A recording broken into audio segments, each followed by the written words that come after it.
Welcome to Bill the Drone Reviewer podcast, episode 61, Rotor Talk Live. Very special guest, Kelly Shores from Ready Set Drone. Got that coming up next.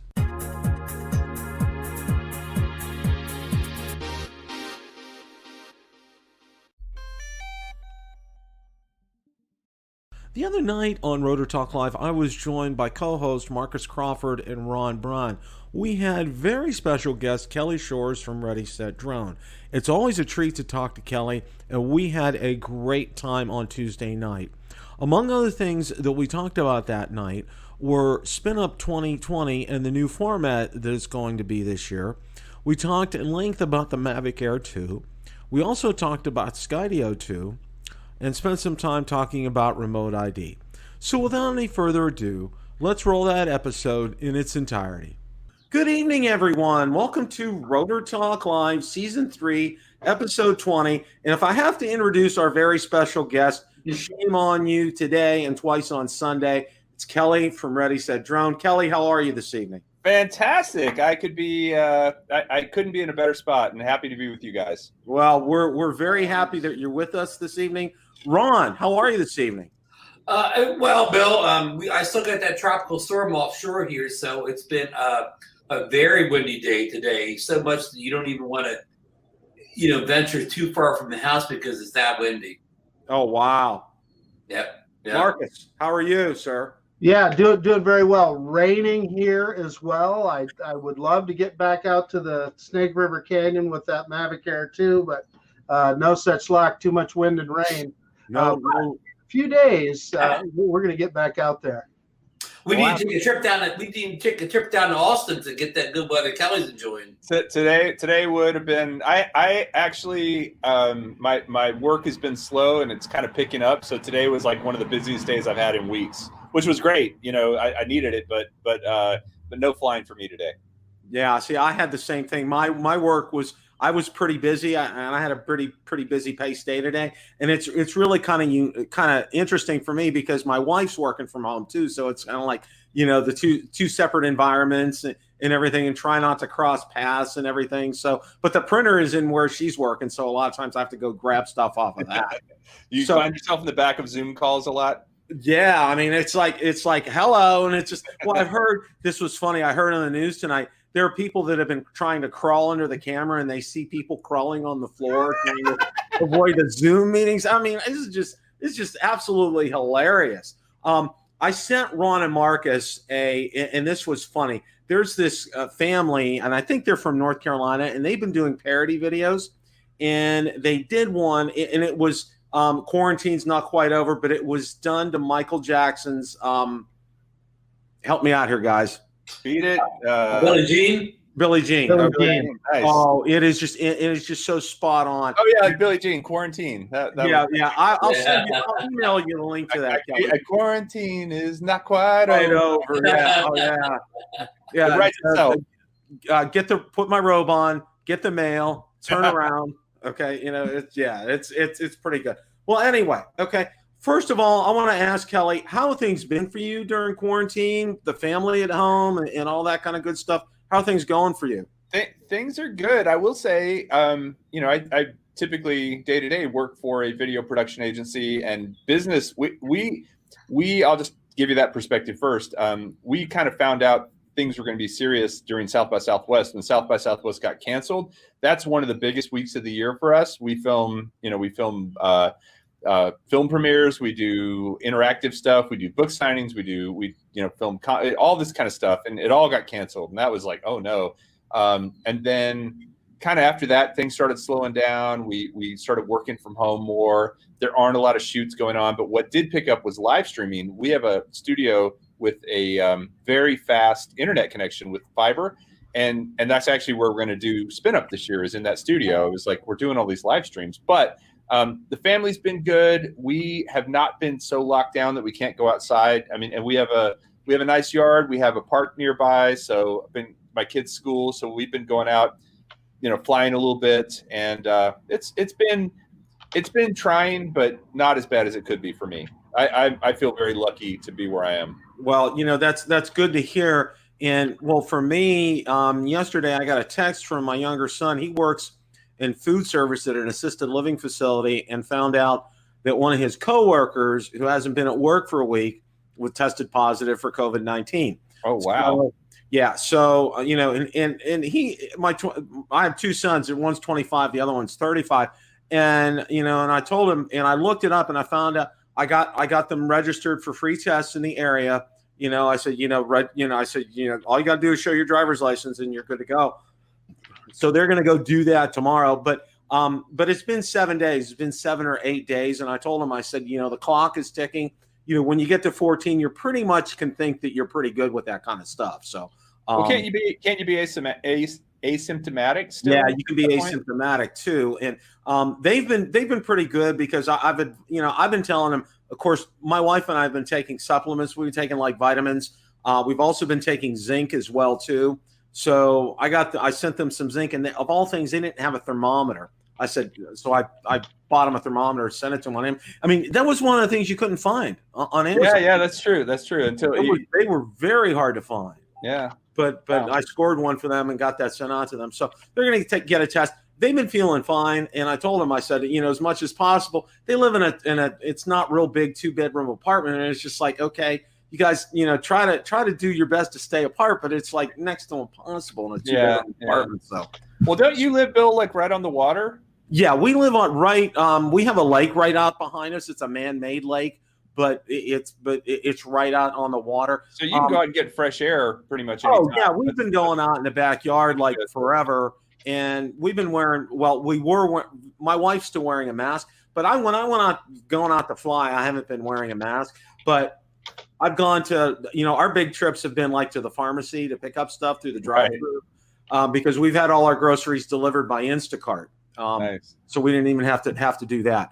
So first question I wanted to ask you tonight, Kelly, and then I'll let Marcus and Ron get dibs in here. You know, you mentioned SpinUp, and you know, and this is exciting because it's going to be something that's going to be such a totally different experience this year. Why don't you tell everybody what's in the works and when it is, and all the 411 on this? Yeah. So the intent this year, I was really struggling with this, right? Because I obviously wanted to have it again. It's growing. It was so much fun 2 years in a row. I mean, it's been such a wonderful, and you guys know this, just well received by the community. I felt like, you know, it's getting some traction with speakers. And so all of a sudden, can we have it? And then, you know, all of a sudden it's like everybody's doing virtual events.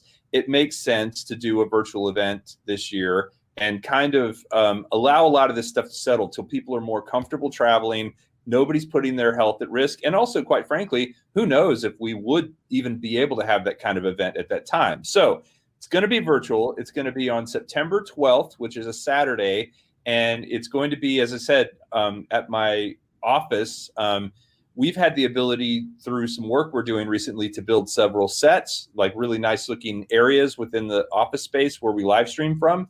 I've got more and more equipment because live streaming is becoming more part of my company's business. So we have access to that. So I think we can produce a really high quality show for, I'm thinking like 10 a.m. or 9 a.m. until 3 in the afternoon, 5 or 6 hours. So my encouragement would be to have people come and go, you know, drop in, drop out. I'm hoping to get a lot of people to contribute content remotely. So that might either be live like this or via a pre-recorded message. And I also think that's going to allow me to get some folks that wouldn't normally travel to come down to this event. They'd be like, hey, I can record a video, or I can hop on a live stream for an hour, or it wouldn't even be an hour. I think I'll have more presenters for a shorter period of time. But then the coolest thing, you guys probably know that DJI has agreed to sponsor the event. They are offering currently, in terms of prizes, I think I'm going to get one of everything. And this is the first time I've told this, but every consumer drone they make in their lineup currently, which is pretty cool. I mean, they've given me in the past Mavic 2 and the Robo Master, but I think they've been very generous with what they've given as far as their high-end drones and such. But then the other cool thing is I just got confirmation that DRL is actually going to be an official sponsor, the Drone Racing League.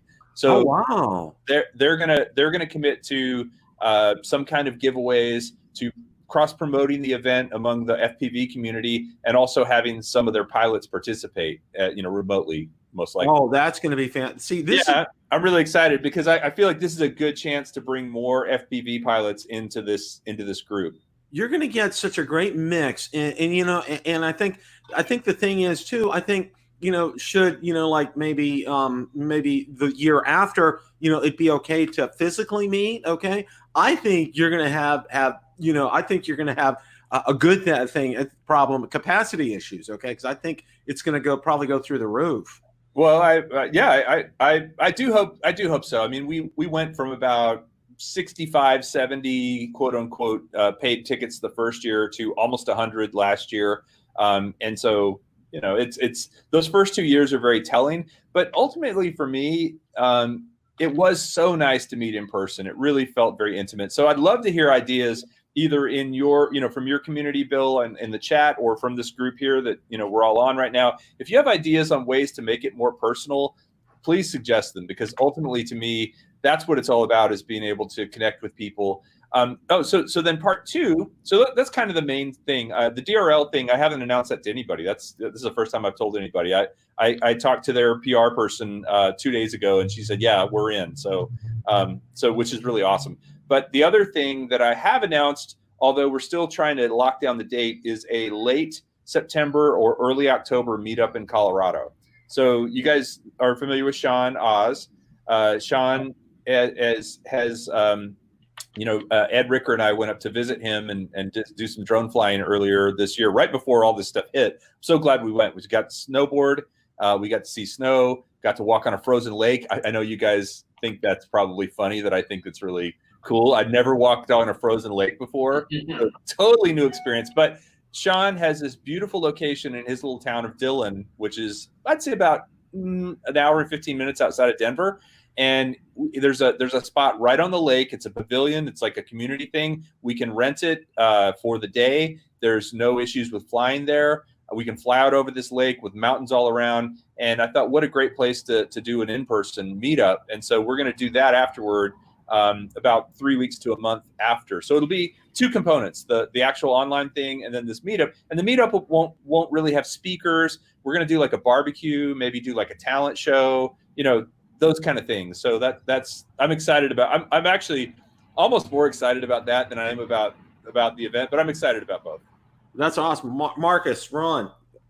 I just want to say, Kelly, we had Sean Oz on Zino Nation about a month ago, because he wasn't really doing much because he can't work. He couldn't work for a while. So he came on and he told us about, the idea of doing SpinUp in his community. And he had all these great ideas, I guess you guys have talked about, and it just sounded terrific. And then it all kind of got derailed by this, terrible coronavirus. But I'm glad that, you're still going to pull some of that together for that meetup. That sounds exciting. Sean had so much energy for this event. It was incredible, Kelly. Well, he's super excited about it. And I'll tell you too, just to interject real quick, I do hope that I can get everything locked down. I'm trying to, in the next 2 weeks, before I do my next live stream, which is monthly, I'm trying to get everything locked down so I can have a registration page with all the data so that we can commit to people buying, if they're going to come to that event afterward, buying a ticket.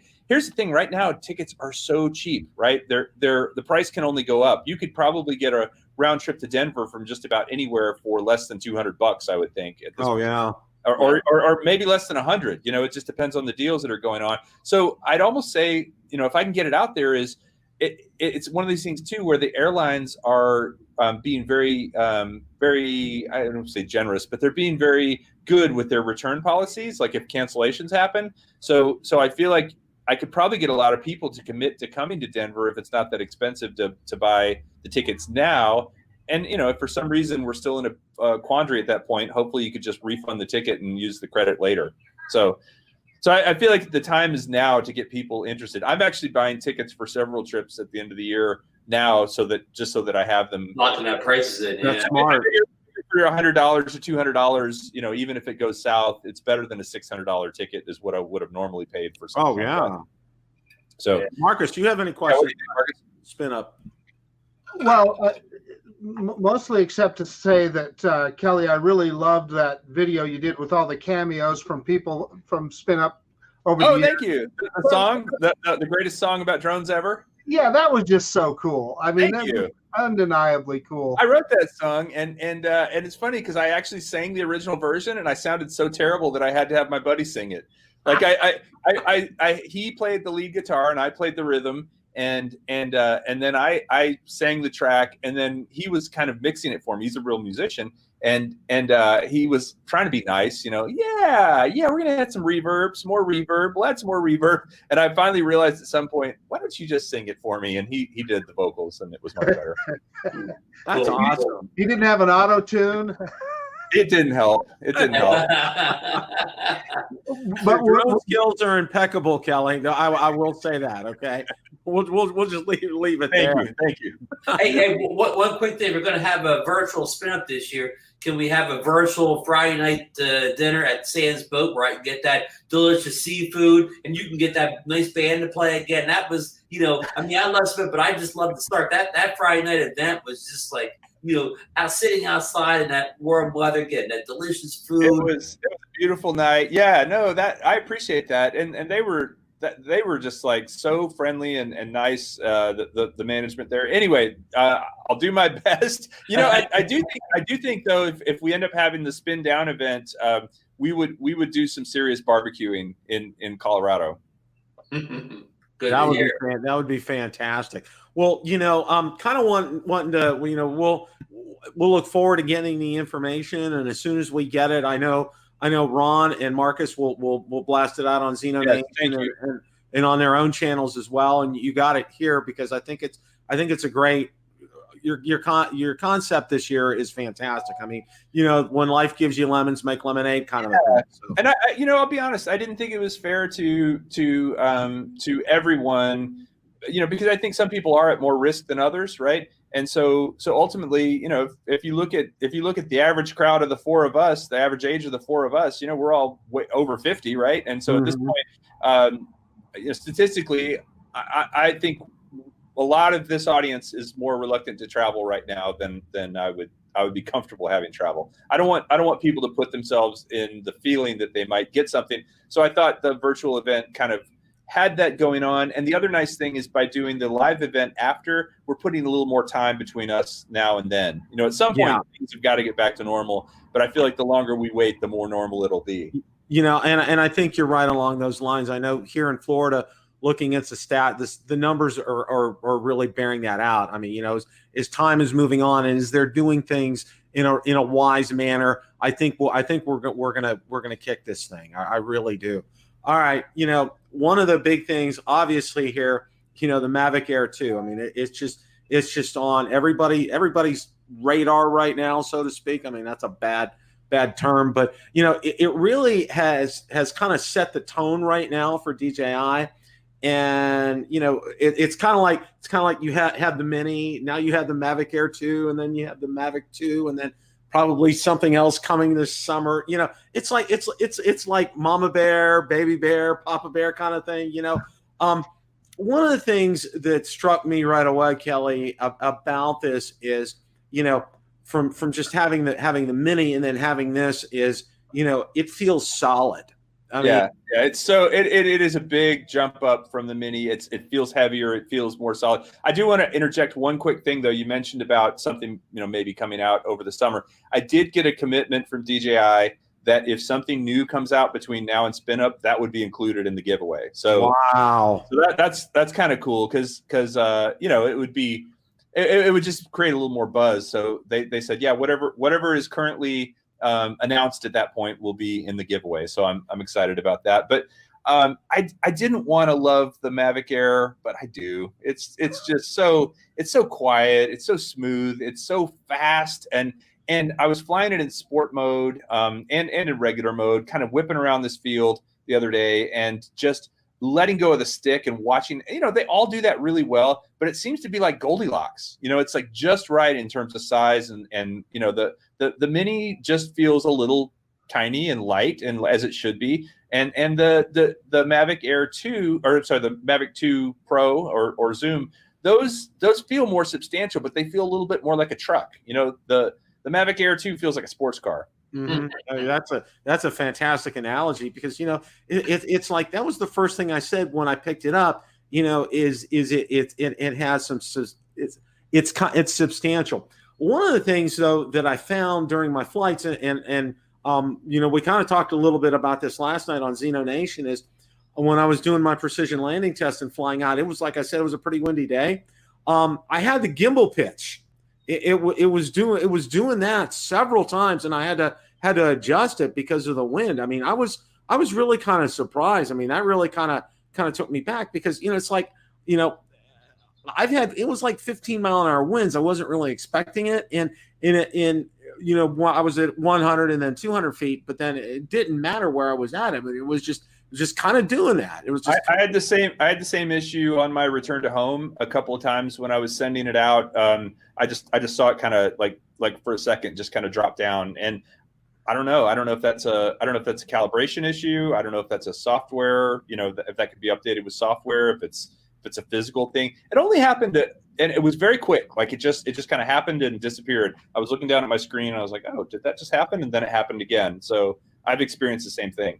Yeah, I've had the same thing happen too, and it happens when you're flying into the wind, and when I have the gimbal pitched up that I'm getting, you know, like 1/3 of the ground, 2/3 of the sky, it pushes it back down, so I'm getting, you know, mostly ground or whatever. And I've had the same thing happen in my Mavic 2 Pro flying in, get into high winds. Where did it go sideways or it went down? Just went down. Just okay.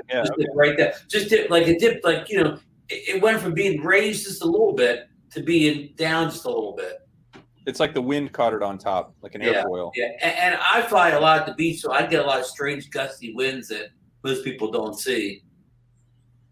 Marcus, how about you? You haven't run into that, have you? Yeah, so I haven't had that specifically happen, but you know what I do know is probably the first video I watched on the Mavic Air 2 was Billy Kyle's, and he mentioned that on his very first flight. So, yeah.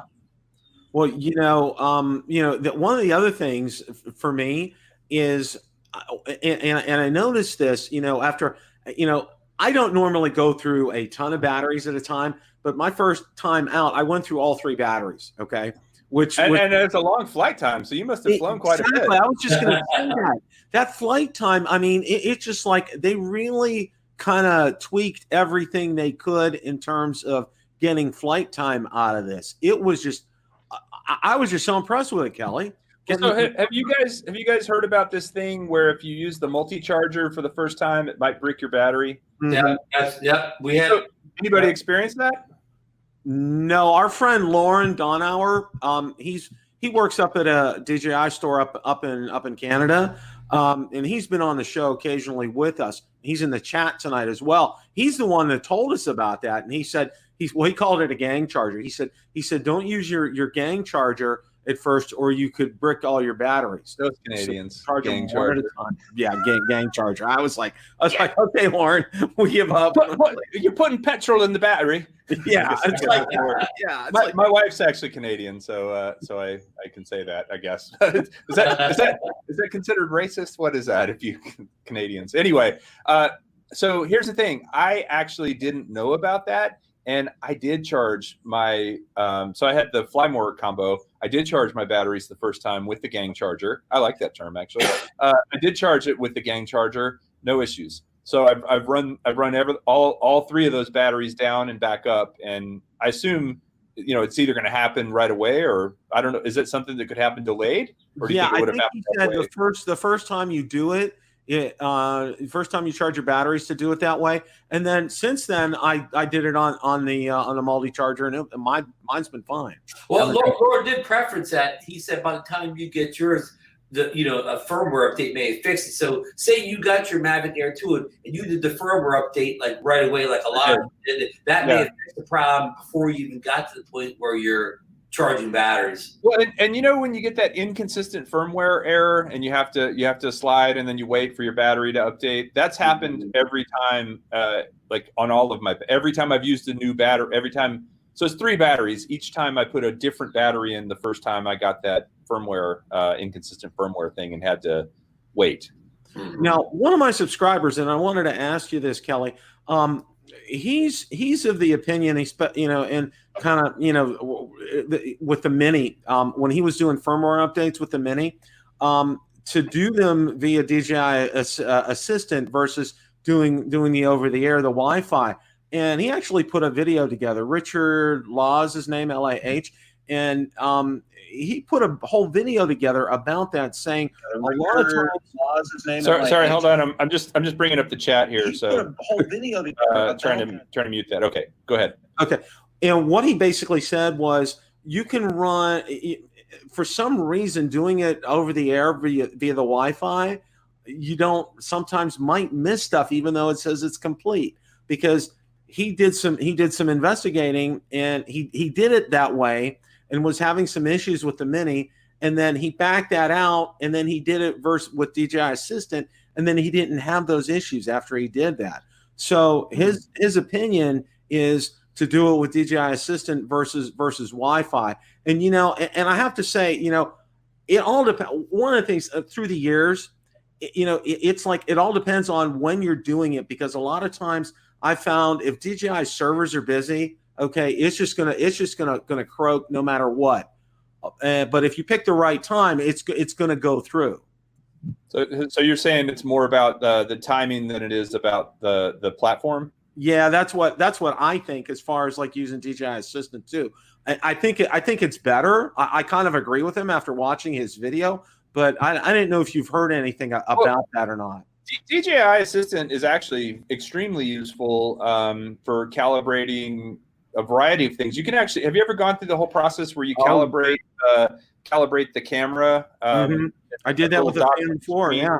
Yeah, and then I just actually. So one of the things I was going to try was using the original goggles with the Mavic Air 2. So I just updated the firmware on my goggles, which I hadn't used in probably 6 months. But that I did that through DJI Assistant. So it's powerful. I probably pull it out every 2 months or so. I mean, I've done all my other updates via the app, but I always do them at home on my Wi-Fi. We have pretty good internet here, so I do it here before I go out in the field so that I don't run into that issue of it just spinning. Yeah, and I think. Billy, so you touched on something there. You are able to use your goggles with the Mavic Air 2. Is that correct? Watch the video. No, I actually haven't tried it yet. So here's what I was told, because I asked somebody at DJI. There's a firmware update coming out that's going to allow you to use the smart controller with the Mavic Air 2. But supposedly they're not supporting the goggles, but they've been, I don't know. I've gotten bad information before, so I'm going to try it. I'm just going to see if you guys use the goggles, like when you go in and you hit link and it shows you the list of drones that you can link to. I don't know if you've seen that, but anyway, I'm going to try it. You will be able to use the goggles with a cable. So the new firmware update on the goggles and on the smart controller will allow you to pull. So if you're flying the Mavic Air 2 with the smart controller, you can just hook a cable to the goggles, and then you'd be able to do it that way. But through OcuSync, here's the thing: I don't understand why it wouldn't work, because OcuSync 2, I would think that's the compatibility side, because you can do the Phantom 4 Pro V2, which has OcuSync 2. You can do both the Mavic 2s, which have OcuSync 2, and you can do the Mavic Pro, which has the original OcuSync. All work wirelessly with the goggles. I don't know why the Air wouldn't, but there's a bit of a rant. Well, it was real interesting that right before it was, I don't know how many weeks ago, last year I got selected as being a beta tester for the smart controller with the Phantom 4 Pro V2.0, and I can tell you what, Kelly, it was just like it's almost like Nirvana flying the Phantom 4 with that smart controller. I mean, it was just. I love the smart controller. It's a luxury. I mean, is it necessary? No, but once you use it, it's so it's nice. like you don't want to go back. Well, what was funny, David from Kluge Tech Time, he had it too. He had the beta, and then we kept emailing DJI and never heard anything. And then finally, I emailed him and I said, is there any plans moving forward to make this permanent? And they said, we have no plans at this time. And then what? Less than 6 weeks later, boom. Okay, it's out on a smart controller. Yeah. Well, it was just. Well, let me ask. The Phantom 4 Pro V2 that you were flying, was it the Plus? Did it have the built-in screen? Okay, no. So I have the one with the screen, and that's also a comparison that I kind of want to look at. Is the smart controller better than that? I mean, it's a different form factor for sure, but it's really just a matter of is it? I don't know, that screen that's on there, I think, is a 5-inch Crystal Sky screen, so it's very nice on the Phantom 4 V2 Plus. That would be good because especially down here in Florida, and when you're at with the sun, I mean, it's just like you got to have something like that. It's just it's just too bright. It really is. And so many damn things rely on your phone now. I was trying to actually use an Insta360 to do some 360 video with the drone. And that actually you have to have your phone to control the Insta360. So then what do you do with the Mavic? Too many devices.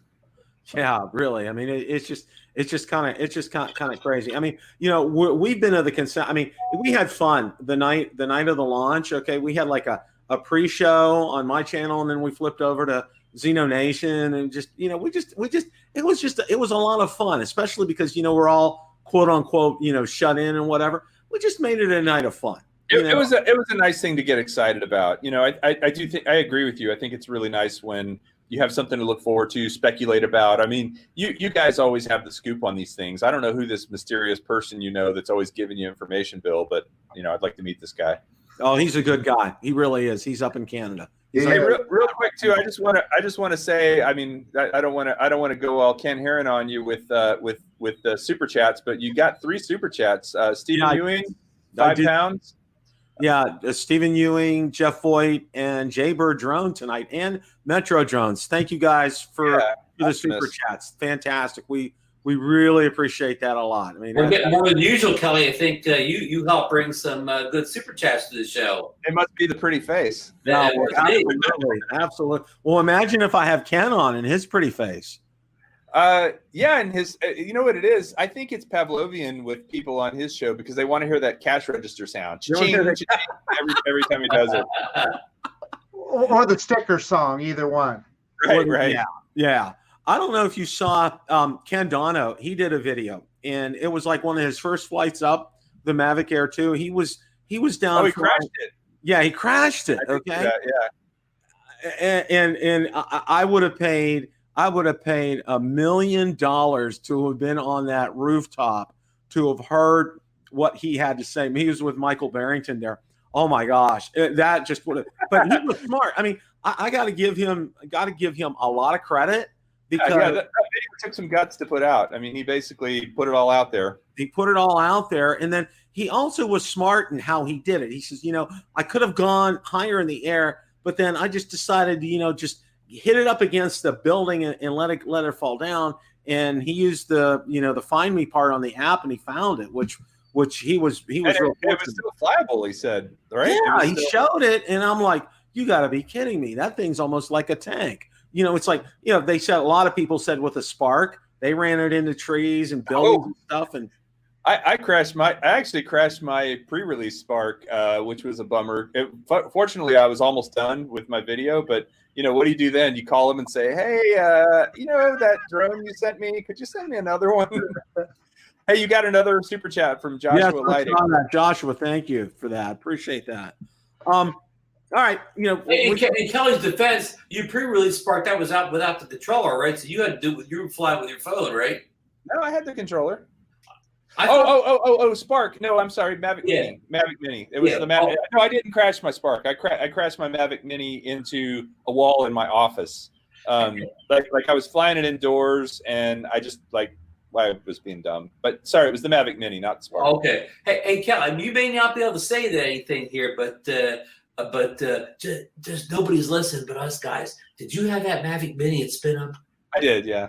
Okay. that was hard. That was hard.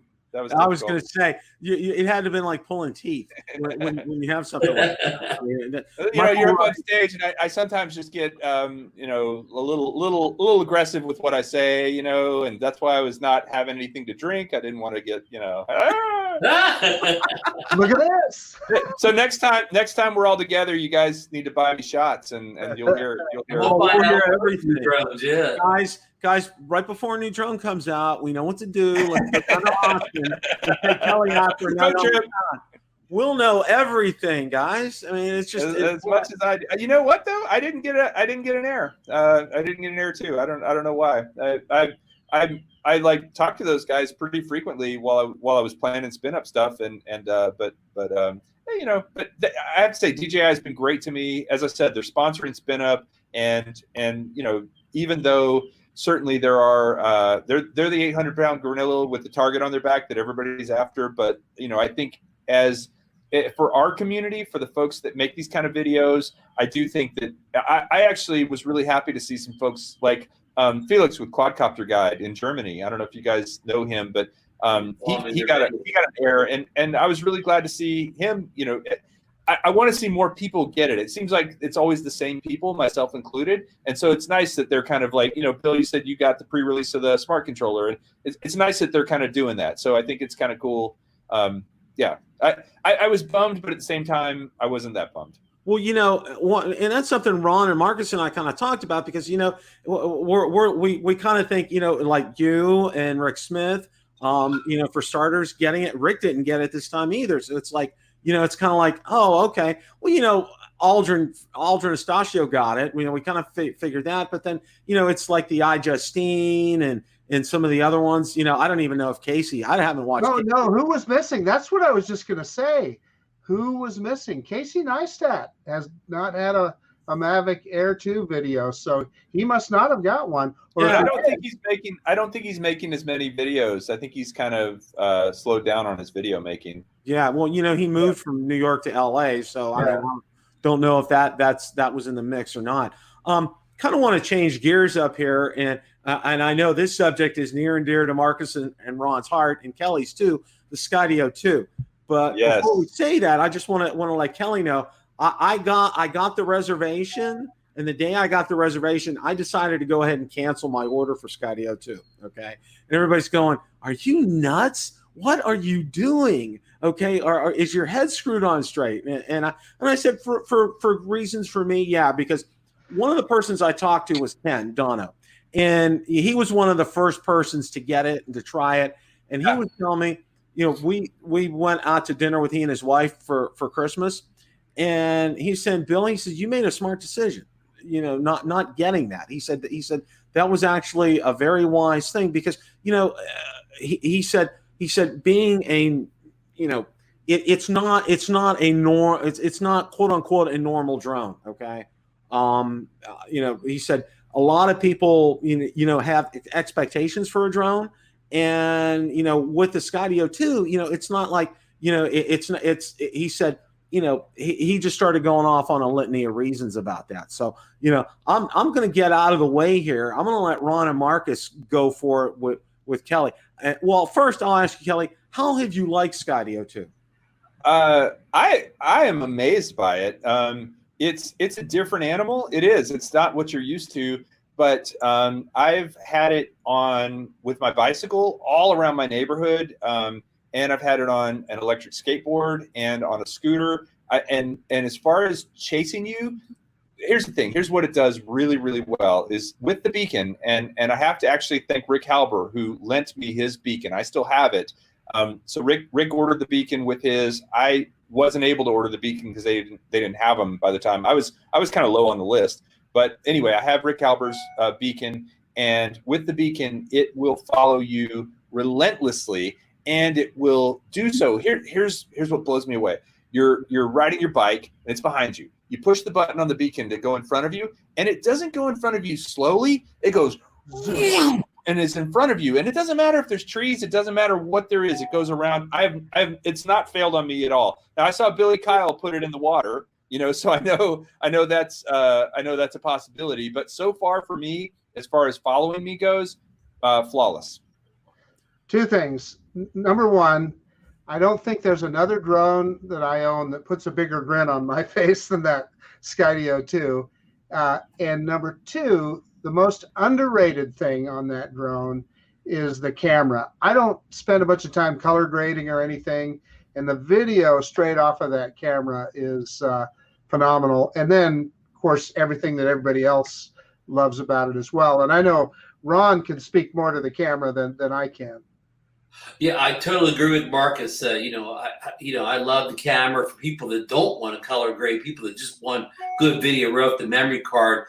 That's a drone to get for that reason. And just like Marcus said, when I first got it, was taken out and playing around with it, I had more fun with that drone playing around with the winner than anything else. Like, it's not a Mavic 2 replacement, and I don't think it's meant to be.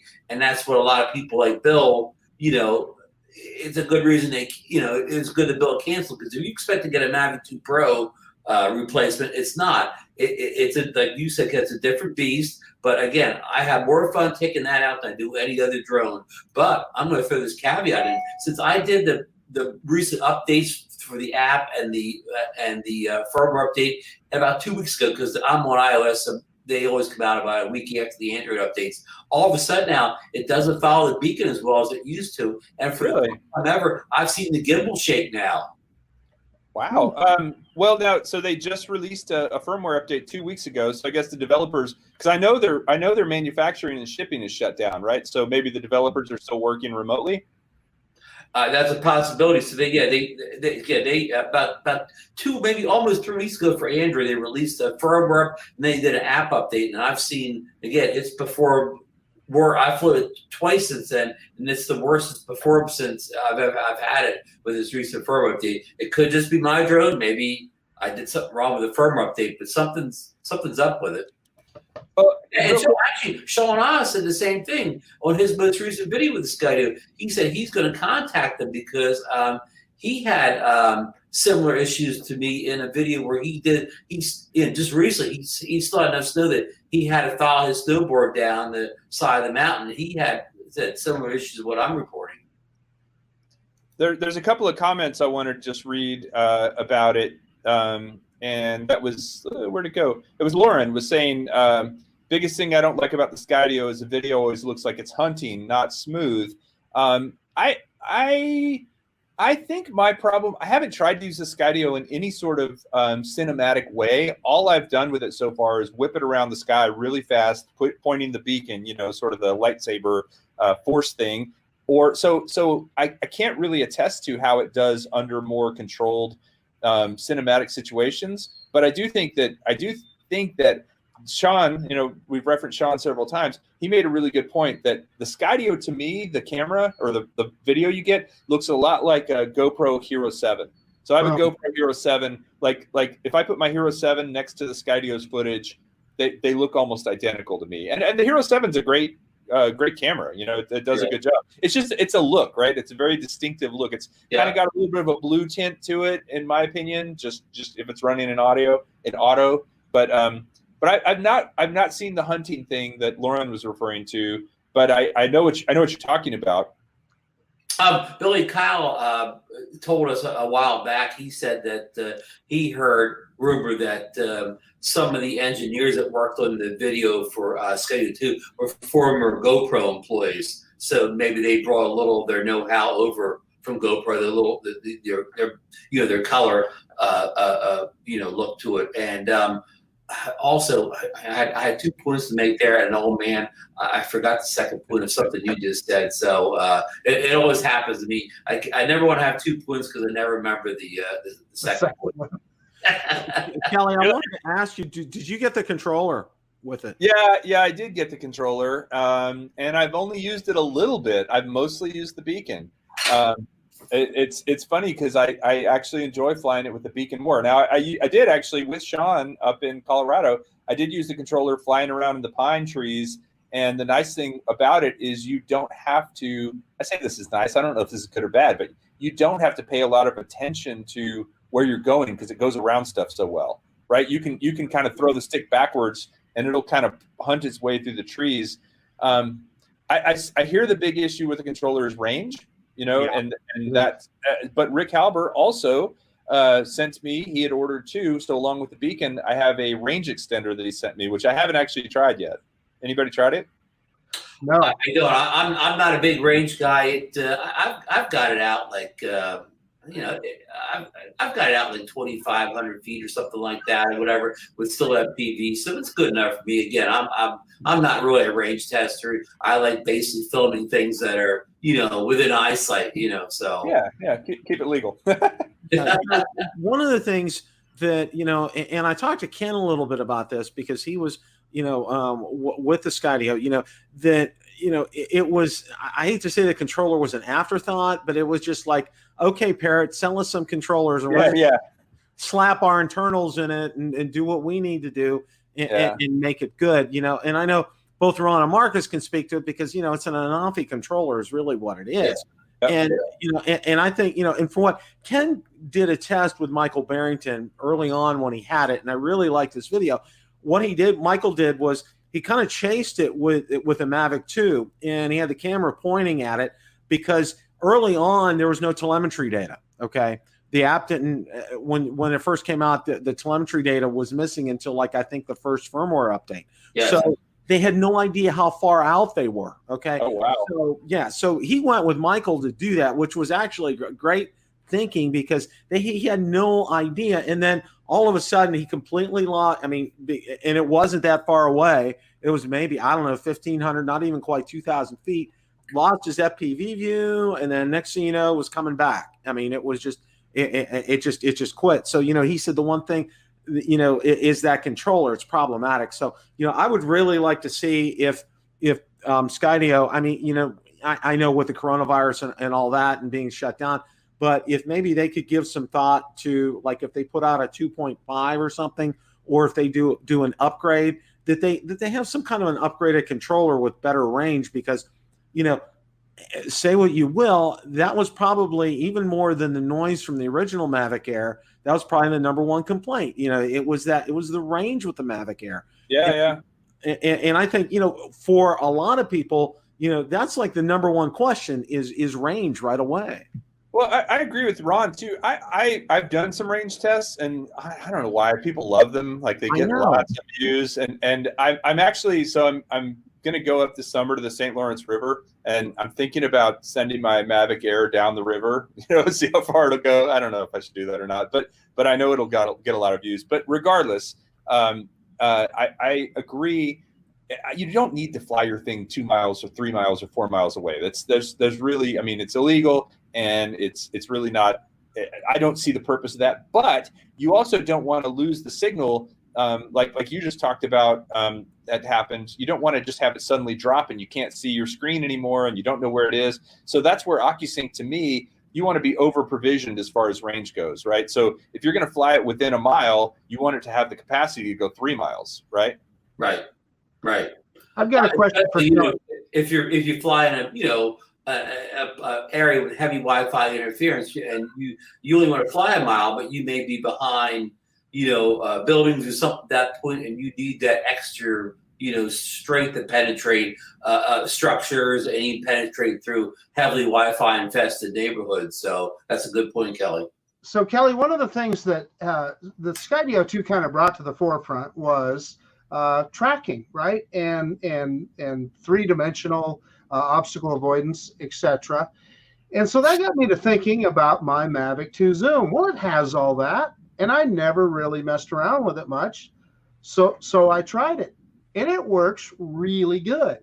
Are you talking about just the where you draw a square around yourself and it tracks you that way? And it tracks you. Now, the Mavic 2, you can lose yourself with it, right? If you duck around a tree or something, it can lose you. But as long as you stay, I mean, it'll follow you around just like the Skydio will, really. I mean, and not hit anything. And in fact, it's even a little freer because it'll go lower. If you don't have to take that floor off like you do on the Skydio? Yeah. Once you take that floor off the Skydio, I have a quick question though for you guys on your first Skydio. And Bill, sorry, we're kicked out on the Skydio, but I have a quick question for you guys with the Skydios.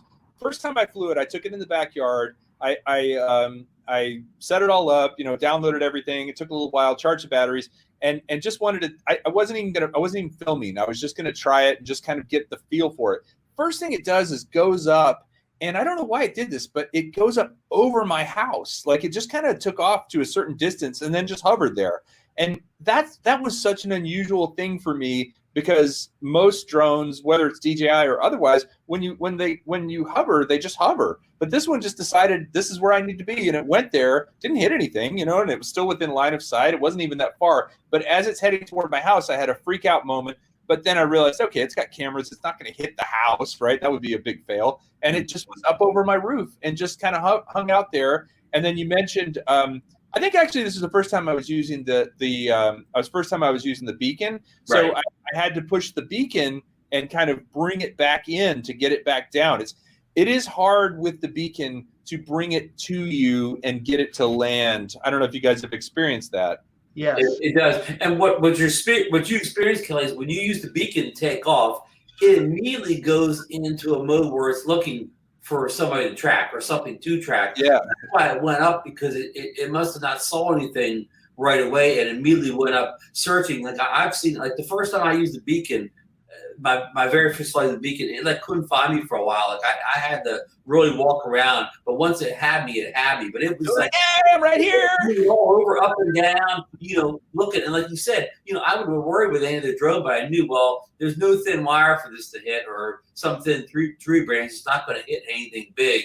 So I wasn't worried. But again, like you said, I'm running around like this, and Adventure saw me. I was good the rest of the flight. I found, Kelly, the best combination is to use the beacon and the phone both, because flying that thing with a phone is really nice. Like, I mean, I know you've probably flown two drones in the past with phone. It's a bad experience. Yeah, it's usually not that great. It's a good experience here, but if you're using the combination of beacon and the phone, you have extra controls on the phone, and you can still use the beacon simultaneously at the same time.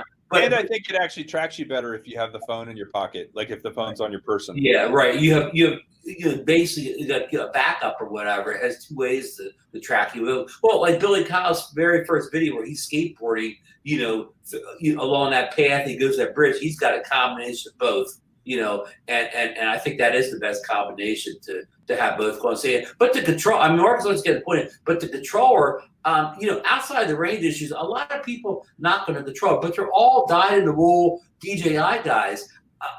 Mark's had both of the Anafi, so we're used to the controller, so it wasn't as big as a hurdle as people who've never flown anything but a DJI drone before. In fact, Billy's recent video where he's flying the Altel, and he's kind of pinging it. A lot of people got on him saying that he's too used to DJI, and I think that's part of the problem with the Anafi and controller with the Skydio, that it's people that have never flown a non-DJI drone before, and they're just not used to the controller. But Marcus has a point, and I've talked too much. You're just fine, Ron. I was just going to make a quick point. Is if you guys really want to have fun, and talking about the drone going over the roof of your house, Kelly. So I made a video where I mowed my lawn, my backyard, with the Skydio following me around. Oh, nice. You want to get the attention of your neighbors. Let me tell you. So it followed you around while you were mowing? The whole time, yeah. So battery life, like were you able to get the whole yard done before? Was able to get the whole yard done, and it was probably, I don't know, we had plenty of battery even after that. But what was fun was watching the gymnastics of the drone. Yeah. As you made it, boy, it would zoom out over this way, and just like what you said, Kelly. Of course, all of us were used to being afraid of obstacles. Flyways, yeah. And it was flying between trees and over everybody's roof. And well, here's my follow me story. Okay, back in the day, this is when I had the Mavic Pro, and the Spark went to the soccer field. And what I did was I put the Spark up at about 150. I put the Mavic Pro at 100, and I actually had the Spark track the Mavic Pro. And it did really well. I mean, for about for about 150 feet, it did real well. And then I just started to do a gradual turn. It lost it. Lost it, yeah. As soon as I did that gradual turn, it was gone. It wasn't anywhere to be found. Real quick, before we wrap things up tonight, I just wanted to get your take on remote ID. I know that a lot of people have been talking about it, and it looks like it's going to come to fruition probably next year sometime. And, it kind of feels like, we went through an exercise of futility in putting in our comments, Kelly. I just wanted to get some of your thoughts on that and what you thought. You're on the hot seat, Kelly.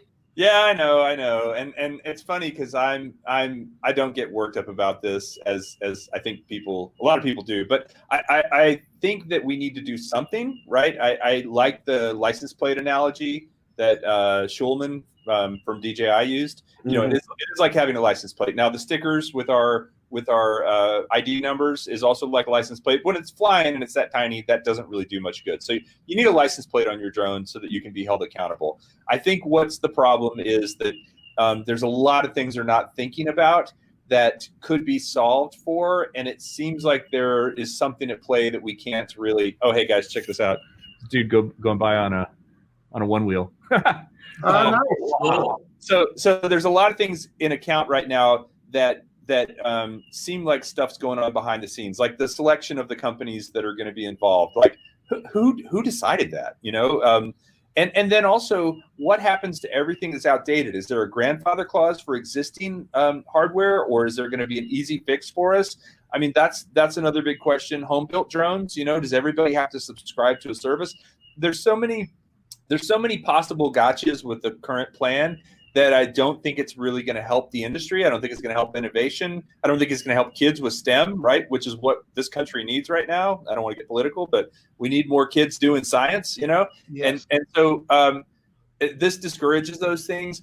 I think we have to do something, but this is not the right approach. I agree with you 100%. And I kind of like what DJI had proposed because it was leveraging existing technologies and not really going to cost because less dependent on people paying for a service. Exactly. It's like the last thing I think for me, I'm all for safety, and I don't know if you saw recently, and I had to take it down because so many people were posting the videos when the USAF Thunderbirds were in Detroit. Some idiot had a drone up there, and you could see. I was like, "Hello!" I'm like, "Come on, how stupid can you be?" Okay, so yeah, I'm all in favor of something like this, and I like Brendan Schulman's analogy. He's a great guy, and I would love to get him on sometime. It's like with license plates. Yeah, we all need them. Okay, but you know what?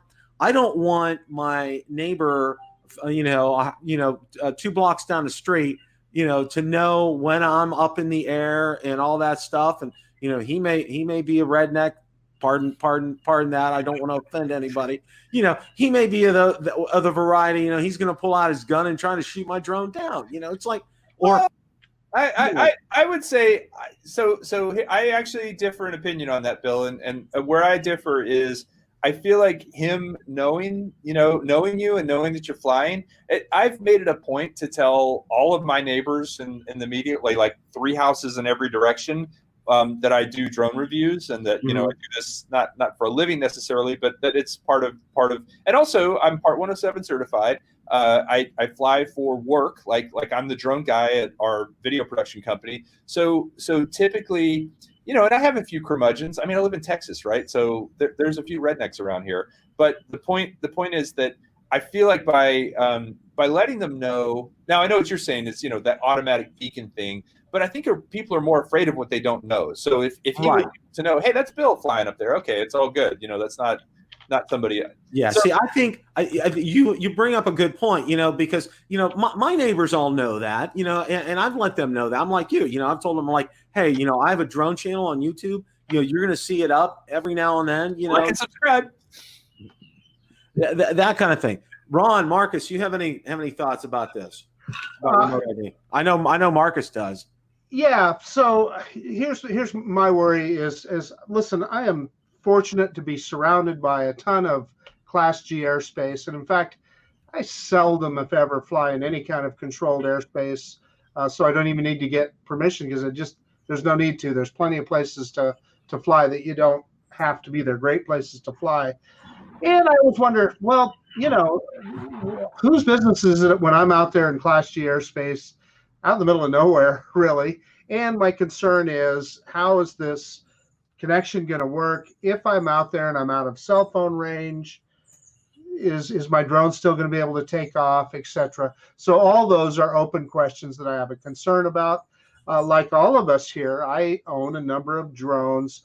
If we have to subscribe to a service, do I have to do it for each one of those drones, or is it just a single subscription? Those kind of things are concerns. But to your point, Kelly, what I think I'm absolutely fine if I am flying in controlled airspace. It is the government's business what I'm doing, and it is their business where I'm flying and how I'm flying it. Outside, yeah, if the Thunderbirds are going over and you're putting a drone in the air, you deserve what you get. Yeah, exactly right.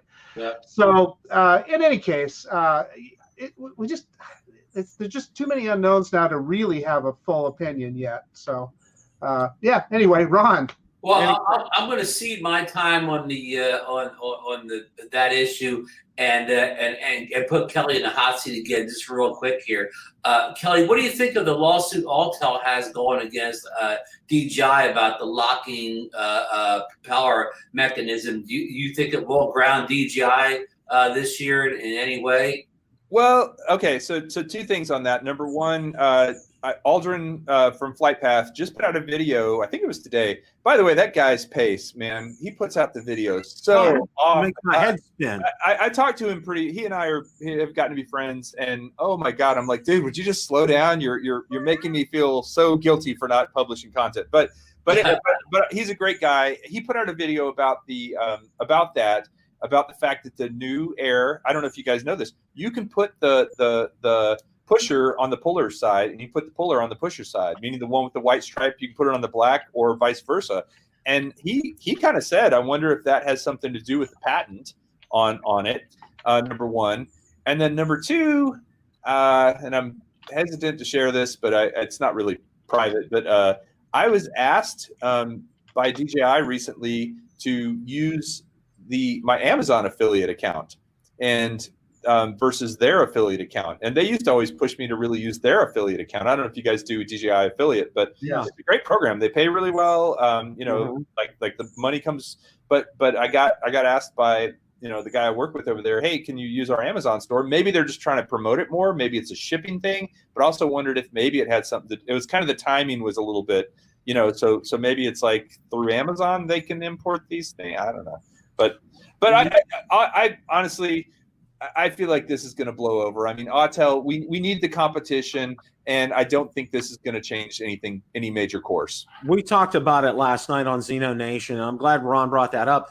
And, and my thinking, Kelly, is this. DJI's legal team will have Autel's legal team for breakfast, lunch, dinner, and then martinis afterwards. I mean, it's like they're trying to make some way, and I can understand Autel.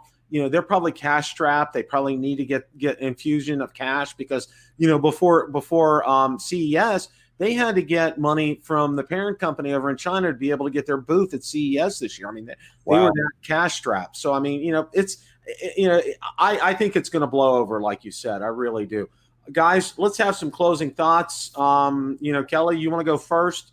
Yeah. First of all, thank you to all three of you guys, and also to everyone that tuned in tonight. You had a good turnout tonight. I'm impressed. A lot of good comments in there. And sorry, I was kind of bouncing back and forth between the StreamYard and the actual chat. So just appreciate being on here. I don't hang out with you guys as much as I'd like to. So I appreciate the invitation, and I will definitely keep you guys apprised of what's going on for SpinUp, because I think that this year, I really think we have a chance to touch a lot of people, to reach a lot of people. I'm trying to come up with how we make it personal, as I said before. So if people have ideas on how to I think maybe doing some obviously some live Q&A is going to be great. Doing some polls, doing some pre-submitted questions from viewers might be good. I don't know. I'm coming up with these ideas, but if you have ideas on ways that we can kind of bridge that connection that we won't have because we won't be in person, please send them to me. And again, thank you for letting me be on.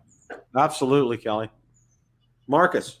Yeah, so I do want to mention the friend of all of our shows, Lauren Donauer, asked me to mention Drones for Good, and that is coming up on June 7th. And I know that's meetups all over the country, and I know Romeo Dersher from DJI is involved with that as well. I put a link in the chat to the Drones for Good International Facebook page, nice. And yeah, so.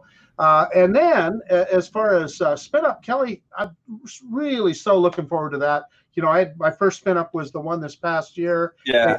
Just like you said, you just put a face to everybody, all the people that you follow and talk to, or look at their videos all the time, and you do finally get to talk to them. So I think you're spot on with putting the personal touch to it.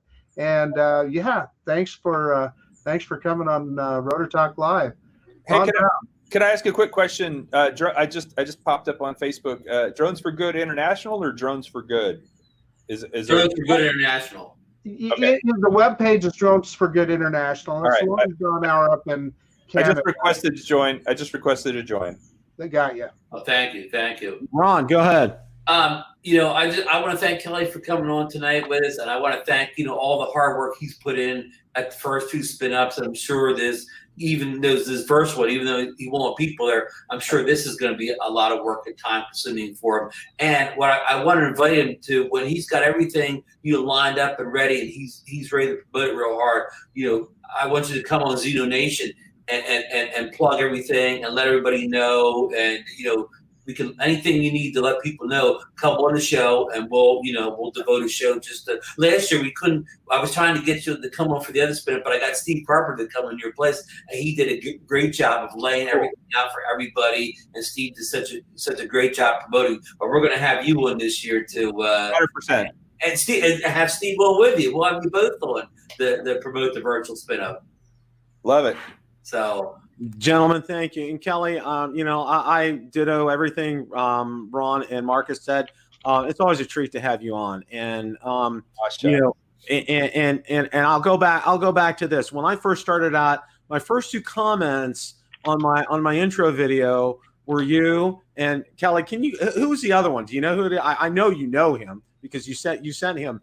He was one of your subscribers of the month. Was it Chris Hope? No. Who was it? California. Was it Steve Carpenter? No. Was it Rick Halber? No. No, Rick's not in California. Rick is in California. You got to tell me. I'll give you another clue. He does a lot of radio control cars. Was it Donnie from Big Drone Flyer? You were first, and Donnie was second on there. And I'll never forget that. Okay. I have never actually spoken to Donnie in person. We chat all the time on comments. We chat all the time on Instagram. He was my very first, when I came up with the idea of subscriber of the month. He was the first one. I sent him a Spark. It was not too long after the Spark had come out, and he's a great guy. I think that it looks like he takes care of a lot of kids, and he has a lot of responsibility, and so I try to support him wherever I can. His channel's grown pretty well. Donnie has some health issues, but the good news is Donnie got the Mavic Air 2 in. So yeah, I saw that. I did see that. Yeah, so he and I were your first two comments. Yeah, the first two comments on my intro video, which was my first video that I posted, and wow. To me, I mean, that really says it all because. One of the things, and I will say this, is, one of the reasons I'll say, I look up to your channel and I look up to you is you handle everything on an even keel. You're not here, you're not there, you're right at an even keel. Can I go get my wife? I need her to hear this. You can recording. I hope somebody says that about me someday, but no, you really are. You're level-headed, you're an even keel, and I want to thank you not only for what you do online, but also what you do offline. We've had some phone calls before You've given me a lot of great advice, and I've followed it.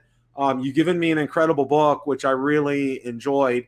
Good. And I'm looking for somebody to pass that book on to, because it really it's made a difference. And it's just like, as Marcus started out and saying, with everything that's going on right now, let's be kind to each other. Let's treat Mr. Rogers' 3 rules for success in life, or be kind, and be kind. And and to me, that's what it's all about. And most of the subscribers, most of the viewers here are in agreement with that. We have some great people that support all of us here, and I think we're very thankful for that. And again, Kelly, thank you so much for that. And don't forget to pump First Friday for Kelly. And First Friday's coming up, because that's going to be not this Friday, but a week from Friday. So make sure. Actually, 2 weeks. Yeah, because it's actually June this year. This time it ends up on June 5th, but I might do it on June 22nd, because I might not be able to do it on June 5th. Okay, I'll let you know. But just thank you for the plug, and everybody who's watching. If you did enter my contest I am giving away a Mavic Mini. So if you did enter the contest for the Mavic Mini, I'm gonna give it away that night. So that'll be definitely a reason to tune in. That's for sure.